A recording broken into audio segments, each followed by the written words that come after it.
Hello, this is David Shreeve, Algebra 2 instructor with Florida Virtual School. What we're going to be looking at today is working with a three-variable system. So we have a system with three variables, and it has three equations. So this is just building on what we learned with systems of equations that have two variables and only two equations in the system. So these are quite difficult, and there's a lot of different ways I could get started on these. But the part where I see the most mistakes is probably all of the calculations and work it takes. Is hard to keep everything organized. So one thing I like to do is, I like to kind of label my equations here. I might label these A, B, and C or something like that. Or some people label them 1, 2, 3. I just like to do something that's going to help me keep it organized and help me keep track of everything. Another big part of solving the systems of three equations is deciding what I'm going to do to start with here.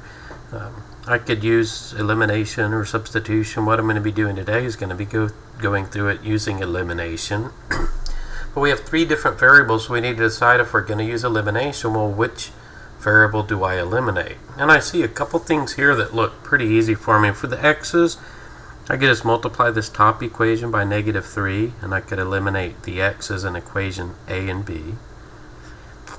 And then I could multiply the top equation by -1 and eliminate the x's in A and C. The y's are set up really nice for me to just eliminate the y by adding A and B without having to multiply by anything.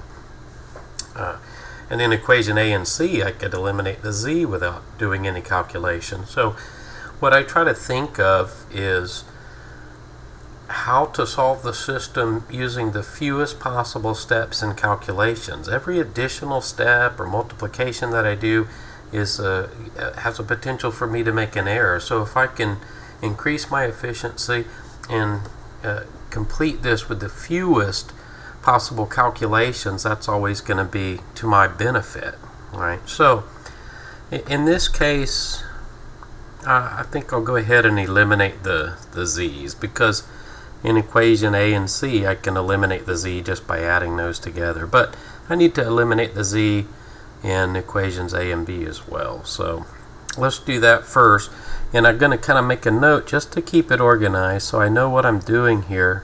I'm going to multiply equation A by -1. I'm just making a little notation for that.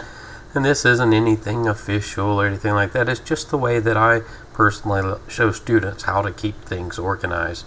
And you might come up with a method that works for you, or you might be able to keep them organized without without having so much difficulty. These usually take a full page of paper for me as well. So, all right, I'm going to go ahead and basically multiply equation A by -1. So that means I'm going to distribute the -1 to all of the terms here.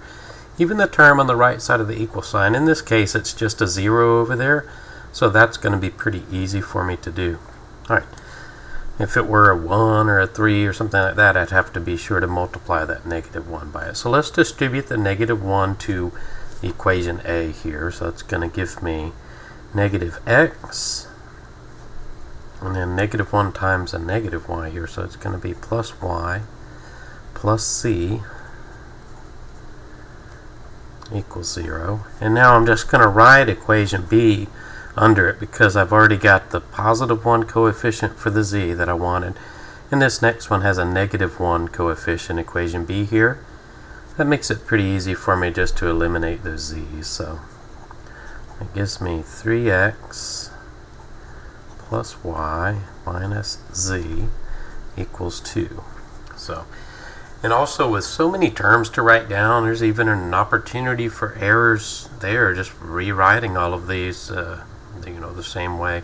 I've seen students make errors doing that. So take your time with these and just show every step. Now if we do make a mistake near the end, we'll have all of our work shown, or to make it easy for us to go back and find any errors. So now we're just going to add these two together straight down. So -x plus 3x will give me a +2x, and then y plus y is 2y Positive z minus z, that's just 0, so I don't have anything there. That was my goal, was to eliminate those. And then 0 plus 2 is just going to be 2. Alright, so now I've got one equation that only has 2 variables.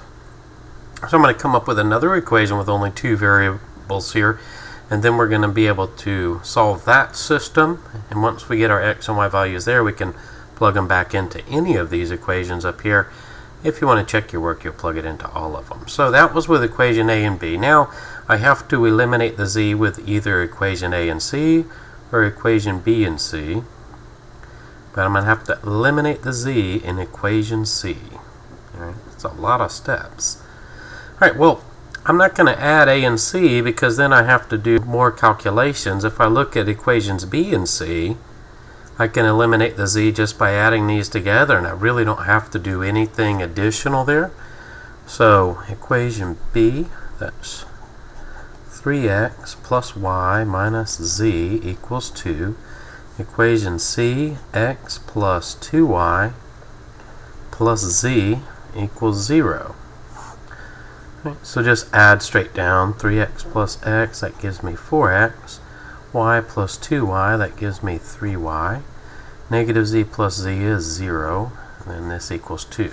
Now, I'm going to go ahead and just make a little mark around what I was doing there. This was my goal. So, of course, we have to be really good at solving regular systems of equations, because everything we do with these, we're actually working to get it down to a system of equations where I can solve it. So let's look at our new equations here. I've got 2x plus 2y equals 2, and then 4x plus 3y equals 2. Now, same thing with the regular system of equations. Now I can solve these using substitution or elimination. It might surprise you to know that it would be really easy to do substitution, solving for the x and y in that first equation there. But I'm going to do this with elimination. So I need to create an opposite coefficient. And here again, I think about efficiency and the way I can do this with the fewest steps. To eliminate the x, I could multiply the top equation by negative 2. But to eliminate the y, I'd have to multiply the y by negative 3 and the bottom by positive 2. Or I could do the top by positive 3 and then the bottom by negative 2. But that's more calculation. So I want to do it in the fewest calculations here. So I'm going to go ahead and multiply this top equation by a negative 2. Okay. Let's go ahead and distribute that negative 2. That gives me negative 4x minus 4y. That y kind of looks like an x there. Sorry about that. Equals, and then remember, don't forget, I see this error a lot. Don't forget to multiply it by every term in there. So even this constant over here, negative 2 times 2 gives me a negative 4. Now I'm just going to rewrite this other equation underneath it. I'm eliminating the x here.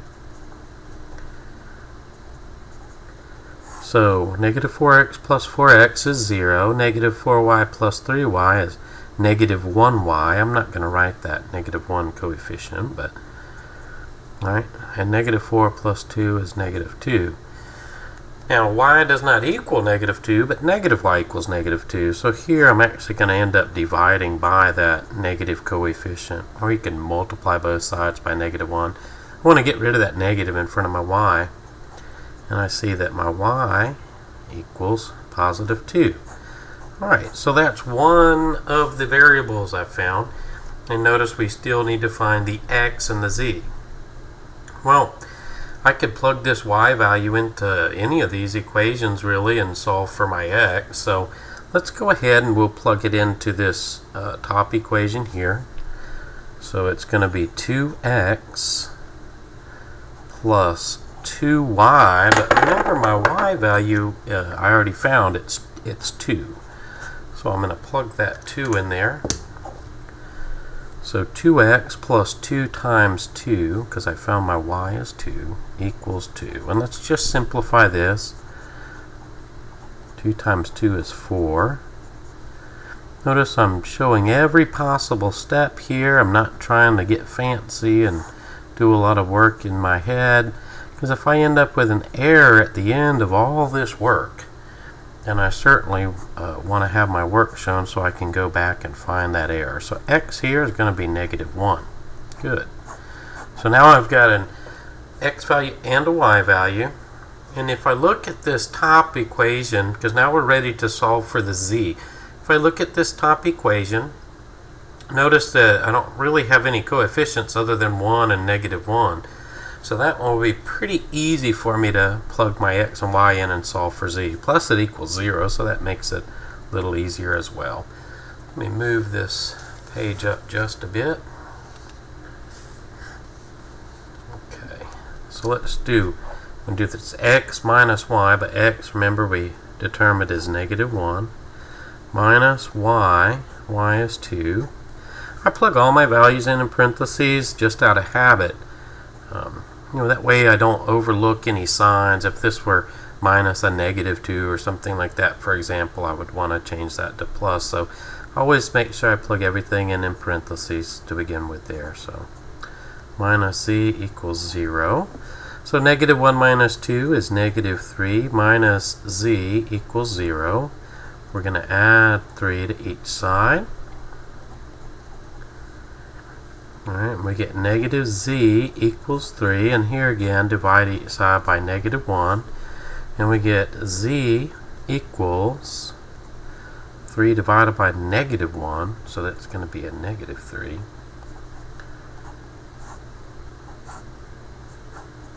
Okay, so now I've got all three values here. Depending on the course you're in, for example, in college algebra, you'll actually write that as an x, y, z. So -1, comma, 2, comma, -3. That's my x and my y and my z. Or you could just write it the way I've written it here. X equals -1, y equals 2, z equals -3. Now, it's a good idea to check our answers. So in other words, we could plug all of these values in up here just to check our answers. And you want to plug it into all three equations. If this solution is correct, then you'll come up with true statements out of all three of these. So the first one's pretty easy to do. So let's plug these values into this second one just to check our work. So we have 3x, but x again is -1, minus or plus y, so y is what, 2? Okay, minus z. So here's the example I was telling you about earlier. I plug it in parentheses because minus a -z, that's going to turn out to be plus, but I didn't mean to put a z there. Of course, I meant to put -3. But that's going to turn into plus 3. So equals 2. So 3 times -1 is -3. Plus 2 minus a -3 is going to turn into plus 3. And a lot of you might already see it here now. -3 and 3 are opposite, so those are going to cancel, of course, and you'll just end up with 2. But let's show every step here. I'm just working left to right.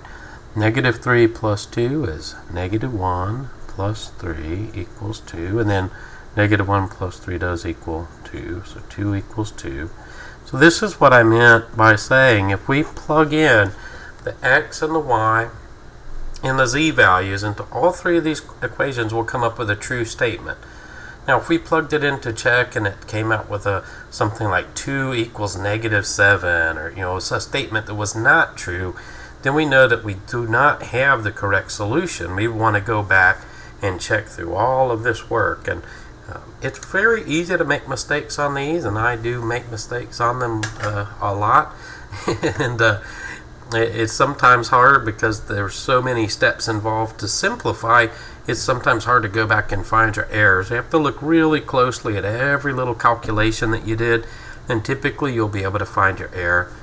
And if you don't get a true statement, I would first check where I plugged my values in and make sure all these calculations are correct. And if you're sure that your calculations are correct here, then we need to start looking back I would look back through even the first step. Did we distribute our -1 correctly? And look through everything to find your error. So that is systems of 3 equations with 3 variables. This is a pretty easy example, I would say.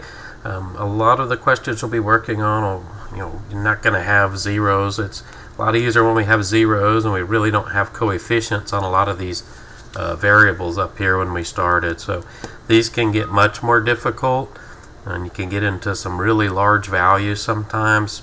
But remember, you can use substitution or elimination. So I hope this helps. Thank you.